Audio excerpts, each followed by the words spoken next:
Hi everybody and welcome back to the Hard Reset Info channel. Today I'm going to show you how you can easily create a mouse settings preset in your HyperX Pulsefire Fuse Wireless mouse.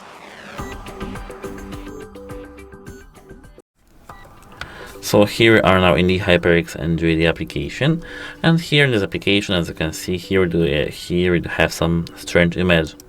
We have to click that, and as you can see, here we have the base settings preset, but to create a new one we have to click here and click add.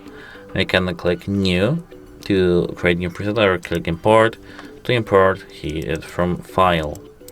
As you can see, we can here enter settings to our new preset, but at first let's create that. Then here we have new preset, let's click that. We can click details and manage if you want to link our preset to some game. And that's it. Hope it helps you, and goodbye.